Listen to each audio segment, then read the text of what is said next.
Hey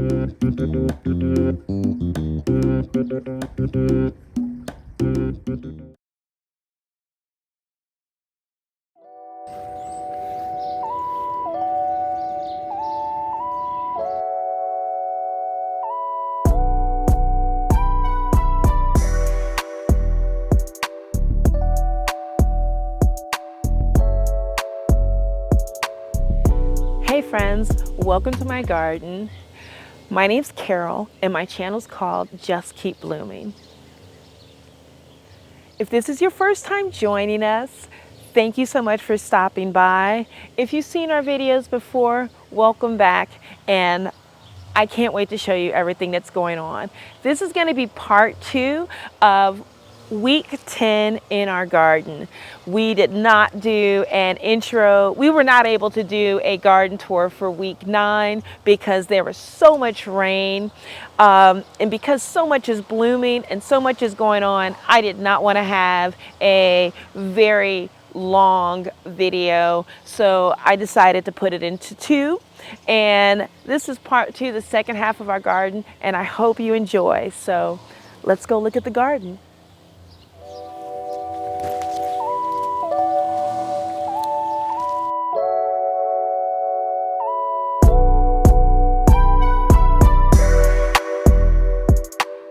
This is where most of the activity has been happening, over here by the baby pools and the comfrey and the native plant garden. I've been finally getting things planted in there. I do have my artichokes planted here. We finally planted corn. I did a pole bean by the artichokes, and I did a bush bean I did a purple bush bean by the corn, and that's where I put the sweet corn. I did a purple pod bean over here by the artichokes, hoping that those will kind of come up on the poles. Yes, this will have to be fancied out a little bit better. I'm still starting off a lot of my pumpkins and melons. They're still in pots. I'm just trying to get them to have a little bit more growth and get a little bit healthier before I put them in the ground. I'm trying to control that. I moved some of my potatoes all over here so I could kind of control the watering a little bit better and get around to them. All of them are actually rolled up to the top. I went ahead and finished the last bit of sprouting, and you can even see here on where the blue potatoes are that this is still, they're all starting to kind of sprout out. So I'm going to try and top them off one more time, make sure that they're absolutely filled up.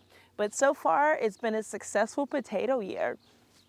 In this bed, you'll see we have less and less leeks because we have been using them, and I have been making some tasty soups and stir fries and ramens. It's been very nice. We had to cover up all of our peppers because we did have some of that low weather, and but I think they're kind of pushing through. I've got basils and zinnias put in here. I did put a oh, this is where the butternut squash is, so that's got to be the acorn squash, I'm thinking. Or it could be the yellow zucchini. I'm not sure. The eggplants are put through there. They seem to be holding on, pushing up new growth also, so that's really exciting. Main thing that I really need to do is I got to get in here and weed, and I need to put a layer of straw or hay down now that the beds have been fully planted and I've got the irrigation in there. We've been having a lot of rain, as I said before, and so now it's time for me to really take advantage of getting that mulch on there, because now that that rain has come through, nothing but weeds want to come up, so I don't want those to choke out anything that I've planted in there. So that's what's going on here. And we can be able to show you what's going on with all the purple pots, and I've got some exciting things that we planted in the totes.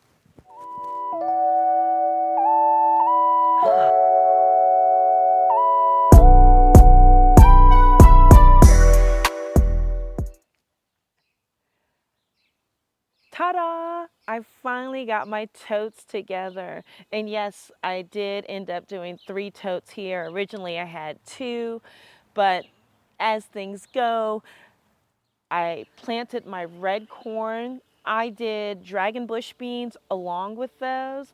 And I did plant my cannas in here. As you see that they're popping up. And I put nasturtiums and marigold here at the top of them. So it leaves like a little spot there for planting.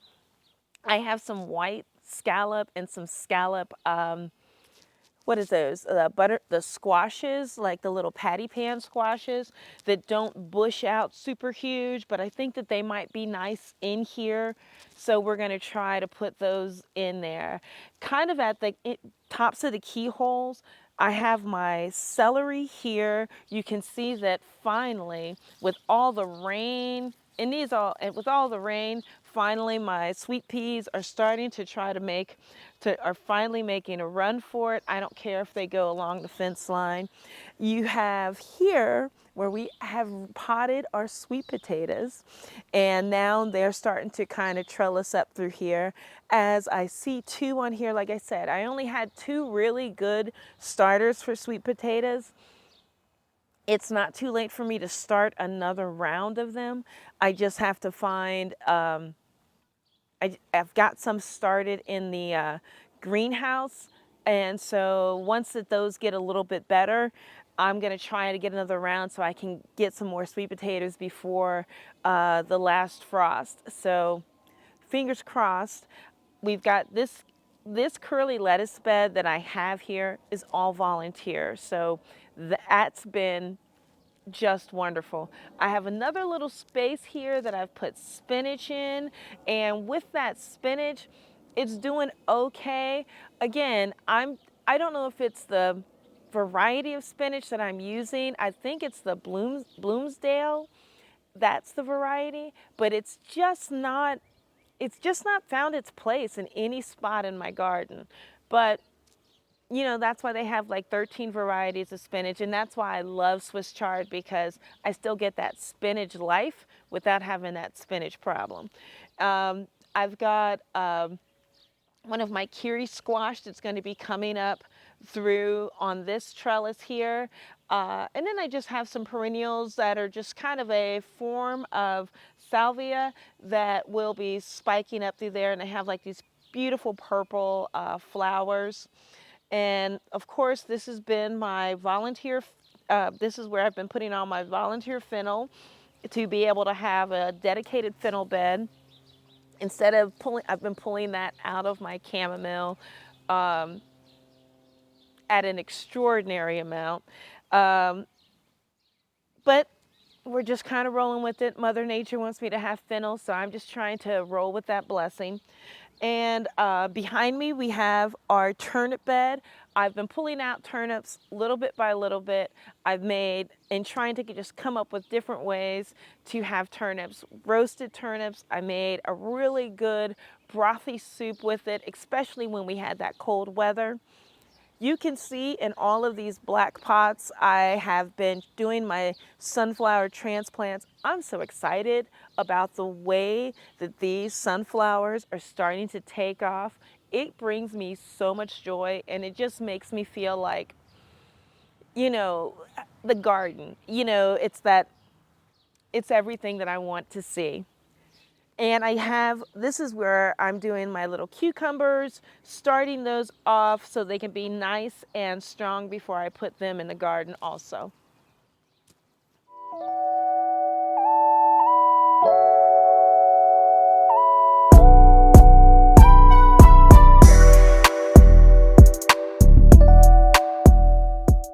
I have been so excited to see this bed come to life. Finally, we've had so many radishes come up. We've been using them for salads. Now, I don't know if anyone else grows radishes for just the radishes or do it for the radish pods, but I love the radish pods in the salads. So I love the blossoms. They have these beautiful white pinkish blossoms that come up. So I'll always leave a couple of radishes to go to seed and then be able to actually use the radish pods. I'm also looking to try to be able to get those seeds from there. So you'll see some of them starting to get a lot bigger. So, but they are looking absolutely beautiful right now. I just love the way they look in the garden, looking down at my garden bed. The French the French radishes that I have, the French breakfast radishes that I planted here, once they get to a certain size, they're not as fun to eat. They get a little bit spicy actually, but you can pickle them and be able to make like a little relish slaw. So that's something that I'm going to try to do. Again, all of this that I'm learning, I don't know if it's going to be a good recipe or not, but all of this I'm learning. I've been taking a lot of my volunteer dill and just putting it all in one space. So I kind of have it in this little patch of the garden along with the last bit of my lettuces. So I'm very excited. By absolute accident, I have lettuces kind of going in at 3 different stages of my garden. So that's really neat. As I have my tomatoes that are planted under here, I've actually had to do a little trimming. So when you look in the beds, you'll see like some of the trimmings that I'm just letting chop and drop in the bed. I have some lettuce beds. I'm sorry, I have some basil tucked into there. I have Thai basil under these beds. Where you see the irrigation, I don't have anything planted there. I'm thinking about putting my Swiss chard there. I'm thinking about maybe do a Swiss chard and some beets. Now that I realize that I have beans planted already in a couple of spots, I may do some beans there, but I don't know if it's going to be really necessary. When we get into this bed, again, I had to have our peppers covered, so that's why we have these wires here so I wouldn't crush them. And I pulled up all the radishes pretty much. I still have snow peas that are finally starting to kind of come up. I feel like they're going really slow this year, but it's been kind of cold. It's been kind of wet. The sun's been a little bit erratic, so we're just trying to roll with everything. I've got collard greens in the back there, along with some of those smaller Swiss chards, but I don't think that they're thriving in that space. We did do a little thing of carrots, and it looks like they're coming up, so we've been very grateful riding that rain wave. Moment I saw that we were going to have like 5 days of rain, I was like, this is the time for me to plant carrots, because I always end up losing carrots because I don't keep them hydrated or wet in that very crucial germination period. But when you look at the bed behind us, we did plant a bed of thing of carrots, and it just looks like they're coming in so nicely. So we're super excited. I also have tomatoes stuck under there that I'm planning to trellis up on here, and it looks like they actually got a little bit of growth. Yeah, all of my beds need to be weeded because of the rain. All of them need to be mulched. Once I figure out that last bit of planting, it's going to be good. It's going to be wonderful. I mean, it already is wonderful.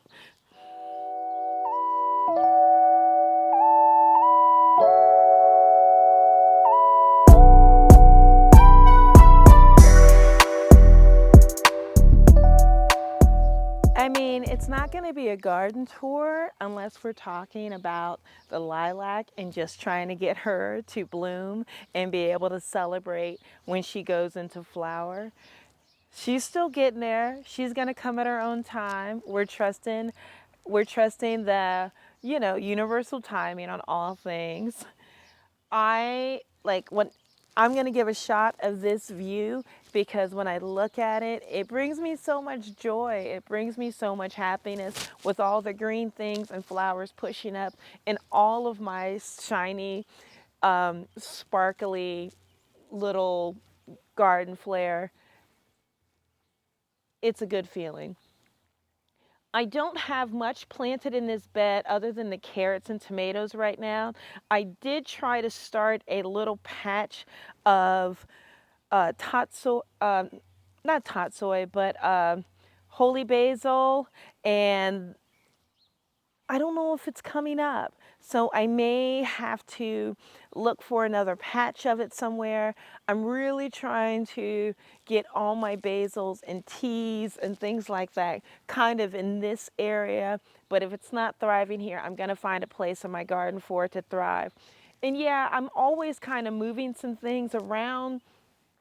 I have my lemon balm here, and what's coming up through here is red amaranth, and it's love lies bleeding. It gets these beautiful like tendrils of seeds that come down, and they reseed throughout the garden. I have them growing here. I may put them in some other, I may pull them out of that lemon balm and put them in their own dedicated pot. I do have something kind of at the front. I think it might look really nice in different parts of the garden. It's so dramatic. And I haven't really done anything cooking wise with amaranth. But because it is an ancient grain, if I'm not mistaken, it does have something to that you can be able to cook with. So I'm trying to learn all of that. Like this year is about gathering knowledge, gathering preparedness, and really just diving into the blessing of all these things that are happening in my garden. I moved my bee balm, and I've got lavender over there. We have the chamomile and the blueberries, and I still, you know, I did a lot for the blueberries. They're starting to bloom. I don't know, this looks like a growing year for the blueberries. I'm hoping that eventually this will become larger and a better harvest. I think that I might need to add more fertilizer because these yellow leaves look like they're a sign of like soil or iron deficiency, but I don't have it on everything, so I'm not sure. And I lost the tags as the variety, so I don't know if this is just the variety of it. But as you can see, the chamomile is really filling in. I've been pulling out a lot of fennel out of this bed because I don't want it to choke out either the blueberries or the chamomile. And been putting it over there. But it's looking quite lovely. And I am excited about the blessing of this chamomile that's going to be coming through here. But I want to show you what's happened with the mint garden. This gives me so much joy. It's really growing. It's putting out a ton of like little feeders, or that I believe that's just the best way to describe it. Little tendrils. I still have to, I want to top all these up a little bit more, or at least cover them with straw so they don't get filled in with weeds. I have been making teas. We've been kind of putting them in cocktails. I've been just rubbing them and just kind of putting them like on my neck, just to kind of give me a little bit of calming.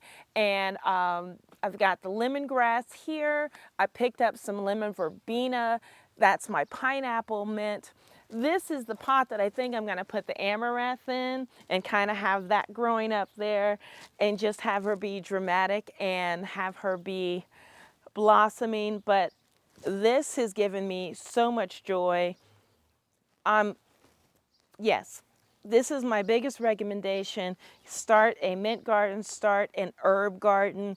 This is all set up on a pallet. So this is a really good way to kind of, if your soil is bad, or if you just don't know how to manage all the grass, or if you just have like a rock and gravelly place or something that's just not pretty, throw out a couple of pallets, put your pots on those, make it easy for yourself. Start an herb garden, start a tea garden.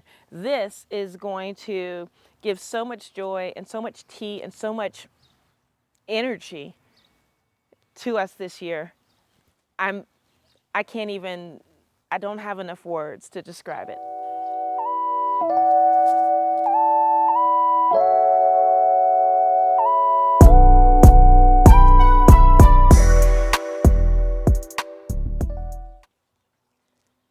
Look at the beauty of this strawberry strawberry bed, and it's all in containers, and it's all up.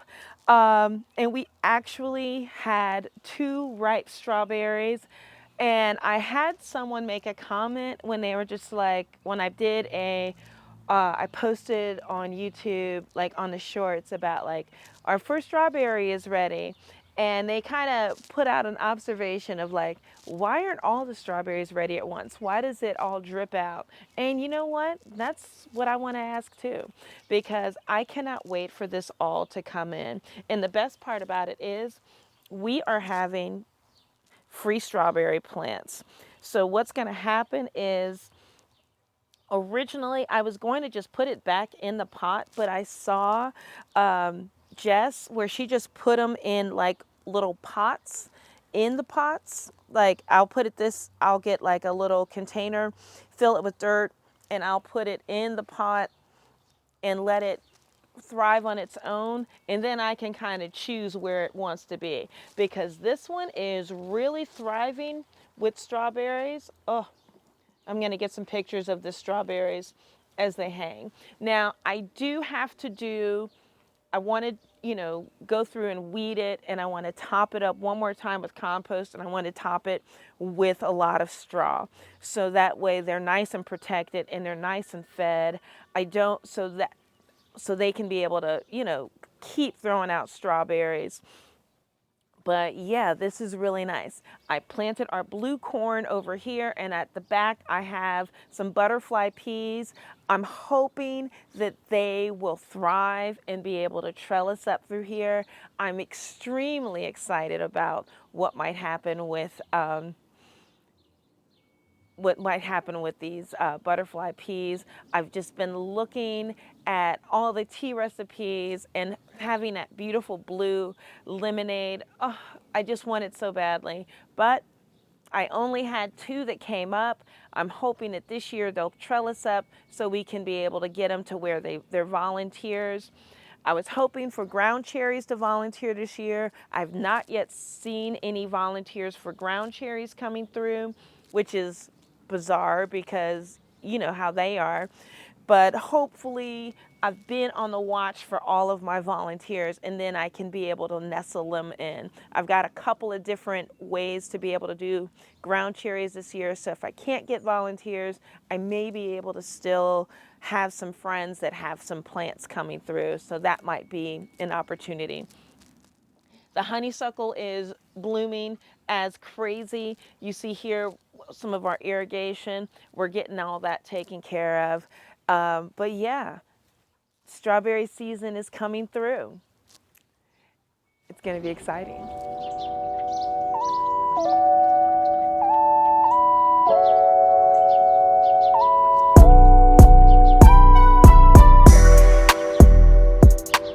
No promises were made when it came to the V-Grow. The reality is that I just started planting in it. I have got a nice, beautiful cilantro patch. This broccoli is looking so gorgeous. I've been slowly taking out some of the garlic. The music garlic did not do great. And then these are finally starting to push up a couple of scapes. So these are almost on their way out. I have put some hollyhocks in the back there, and I have some pineapple sage that I didn't know exactly what to do with it, so it's just there for right now. That also may go over there. My ginger and horseradish are over here, but they may change also. And I have some tomatoes. I have my tomatoes that never did anything, that kind of got killed during the frost. They are over here, and I may do Swiss chard. This bed has just been absolutely beautiful. The irises and lilies are all coming up, and I just can't even imagine, like, the view of everything from this side has just been wonderful. So by all means, this has been a glorious day in the garden.